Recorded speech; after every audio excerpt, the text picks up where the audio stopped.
सेवंती। जी गुरुजी।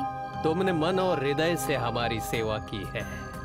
तुम्हारी सेवा से हम बहुत प्रसन्न हैं और हम तुम्हें इस सेवा का फल देना चाहते हैं। देखो कितना सुंदर हार है ना? हम देखना चाहते हैं कि ये सुंदर हार हमारी सेवंती के गले में कैसा दिखता है। आओ आओ ना। राजयोगी! मंगलू! ढोंगी योगी, तूने मुझसे मेरी बीबी को छीना। नहीं नहीं नहीं, मैंने कुछ नहीं किया। ये हमारी सेविका है। मंगलू, मैंने कुछ नहीं किया। मंगलू, हमने कुछ नहीं किया।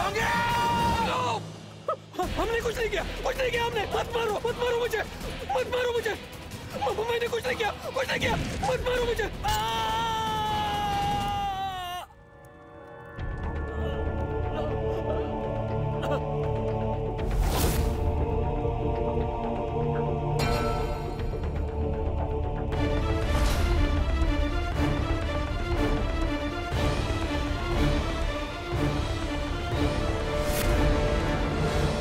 तो चलो अब बताओ, रानी भानुमति किसे देंगी मृत्युदंड और किसे देंगी जीवन दान?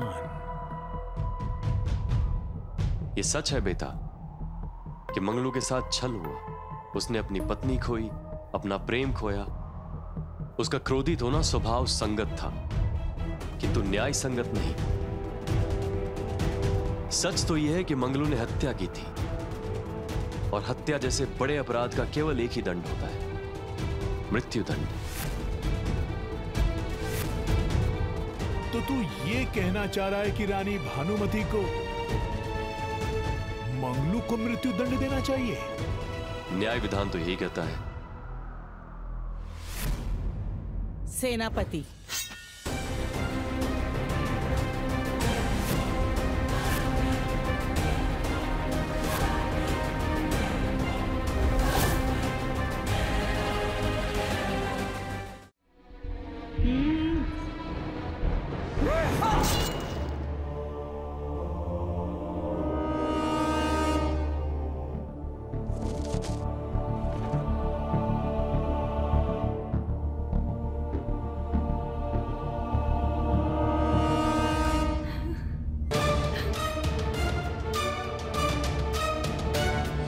विक्रम तो स्वयं को न्याय प्रिय राजा कहता है, पर तुझमें तो रानी भानुमति का अंश मात्र भी न्याय नहीं है। बेताल, लगता है तुम्हें निष्कर्ष पर पहुंचने की बहुत हड़बड़ी रहती है। हमने ये कहा था बेताल कि मंगलू को न्याय विधान के अनुसार मृत्युदंड मिलना चाहिए, किंतु एक सच्चा और न्याय प्रिय राजा सदैव विधान का पालन करे ये आवश्यक नहीं। कभी कभी न्याय के लिए विधान को बदलना भी पड़ता है, क्योंकि बेताल, विधान मनुष्य के लिए होता है, मनुष्य विधान के लिए नहीं। सीधे सीधे उत्तर दो, मृत्युदंड किसे मिलना चाहिए, राजयोगी को या मंगलू को? यह सत्य है बेताल कि राजयोगी ने कोई हत्या नहीं की थी, किंतु उसने जो किया था उस समाज के लिए अधिक अहितकर था। इसलिए यदि रानी भानुमति को दोनों में से किसी एक को चुनना हो तो मृत्युदंड राजयोगी को देना चाहिए और मंगलू को उनकी संवेदनाएं। आपने हमें पहले क्यों नहीं बताया? महारानी जी, इस राजयोगी के प्रति आपकी दृढ़ निष्ठा देखकर हमें ये संदेह था कि आप हम गरीब की बातों पर विश्वास करेंगी भी या नहीं। हमारे लिए न्याय ही सर्वोपरि है, व्यक्ति विशेष नहीं। न्याय ही हमारा अस्तित्व है। राजयोगी को मृत्युदंड देना इसलिए भी आवश्यक है क्योंकि यदि ऐसा नहीं किया जाता तो भविष्य में भी अपने प्रभाव का दुरुपयोग करता। इसलिए रानी भानुमति का यह निर्णय बिल्कुल उचित था। ऐसा करके न केवल उन्होंने मंगलू के साथ न्याय किया, बल्कि समाज को भी भविष्य में होने वाले अन्याय से बचा लिया।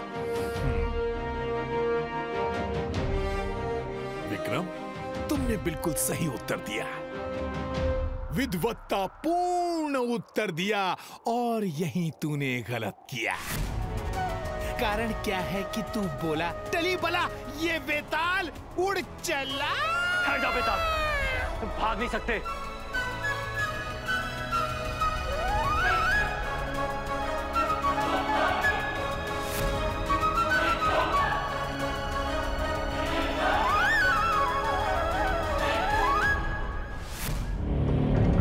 बेताल, तुम हमें अपनी कहानी में उलझाकर नहीं भाग सकते बेताल। अरे तू कैसे पकड़ेगा बेताल की गति?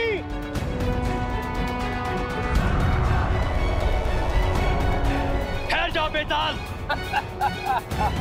बड़ा हड्डी है तू, पर तुझसे भी बड़ा हड्डी है वो सूर्य। देख देख वो सूर्य, तू जब नहीं था तब भी वो था, जब तू नहीं होगा तब भी वो होगा।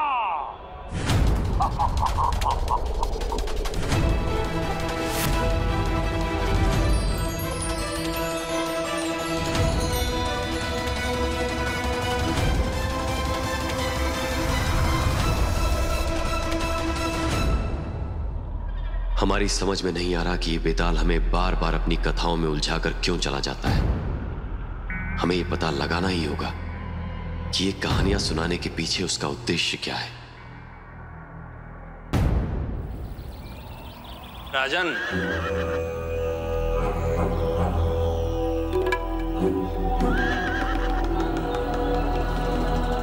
काल काल भद्रकाल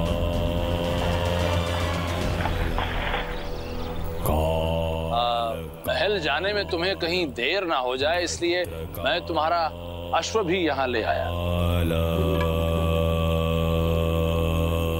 थक गए होगे ना तुम प्रेत घाटी जाते आते। वैसे तुम्हारा ये अश्व भी तुम्हारे यान की तरह कहीं रुक तो नहीं जाएगा? हमने आपसे पहले भी कहा है सन्यासी, हमसे सीधी बात कीजिए। बातों में उलझाना हमें पसंद नहीं। सीधी बात तुम्हारी समझ में आती कहाँ है राजन? मैंने तुमसे पहले भी कहा था कि बेताल की कहानी समाप्त होने से पहले ही तुम उस घाटी से बाहर आ जाना, किंतु नहीं। यहाँ सन्यासी की सुनता कौन है? क्या लगता है आपको हमने प्रयास नहीं किया? हमारा यक्षयान उच्चतम गति से उड़ रहा था। हम बेताल को लेकर प्रेत घाटी से निकलने ही वाले थे कि अचानक बेताल ने अपनी माया से हमारे यान को रोक दिया। बेताल की माया?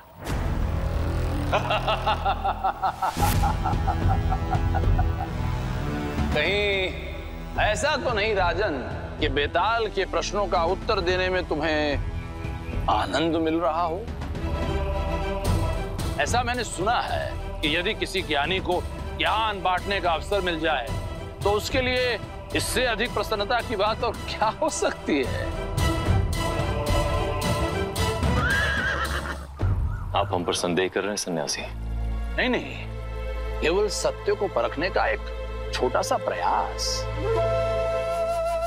किंतु तुम चिंता मत करो, इस बार प्रेत घाटी जाने से पूर्व मैं तुम्हें एक ऐसा उपाय बताऊंगा कि तुम्हारा यान कभी नहीं रुकेगा।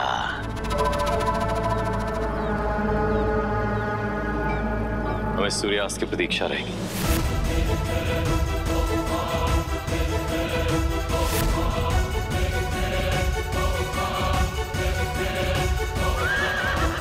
भद्रकाल, जितनी दुर्बुद्धि लगानी है लगा ले, और ये बेताल तेरे हाथ नहीं लगेगा।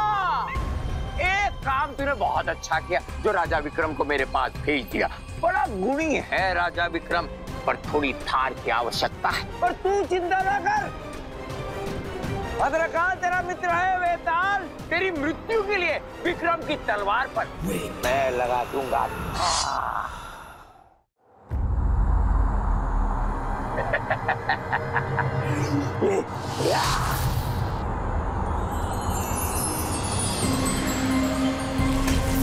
बेताल,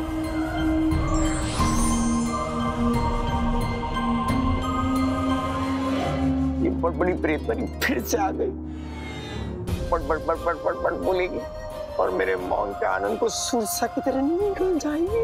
बड़बड़ाने को तो मौन कहता है बेताल। मैं बड़बड़ करूं या मौन रहूं, तुझे इससे क्या? ये क्या तरीका है कि तुम जब चाहो तब मुझे तंग करने के लिए चली आती हो? मैं कोई राजा विक्रमादित्य हूँ क्या? ये राजा विक्रमादित्य की प्रशंसा थी या आलोचना? मैं कोई आलोचक नहीं हूँ, ना प्रशंसक हूँ। मैं केवल प्रश्न करता हूँ। प्रश्न करना बहुत आवश्यक है। प्रश्न नहीं होंगे तो समस्याओं का पता कैसे चलेगा, और समस्याओं का पता नहीं चलेगा तो समाधान कैसे होगा? एक ही बात में इतने सारे प्रश्न। तो कितने प्रश्न करता है बेताल? मुझसे अधिक भी और कोई प्रश्न करता है। पता है कौन? बच्चे। बच्चे? लेकिन तुम जैसे माता पिता उन्हें डांट फटका कर चुप कर देते। बच्चों को प्रश्न पूछने से रोकना नहीं चाहिए। चल पूछ, क्या प्रश्न है तेरा? बेताल, तू किस बात पर इतना प्रसन्न है जो कब से बड़बड़ कर रहा है? विक्रम की सफलता पर। सफलता? हाँ? पर वो तो खाली हाथ लौट गए, बिना तुझे लिए। फिर कैसी सफलता? ये प्रेत परी, तेरी बुद्धि का विकास कभी नहीं होगा। अरे उसकी ये हार ही उसकी जीत है। उसने ये तो सिद्ध कर दिया कि उसे न्याय की गहरी समझ है। अब देखना ये है कि ये न्याय की गहरी समझ उसे शास्त्र रटने से मिली है या जीवन के अनुभव से। बेताल, अब तू क्या करने वाला है? इस बात की परख कि स्वयं न्यायशील विक्रमादित्य और उसके जीवन पर जब पड़ेगी अन्याय की मार, तब क्या करेगा वो इस बाधा को पार? किस हद तक जा सकता है तुम्हारा राजा विक्रमादित्य? महान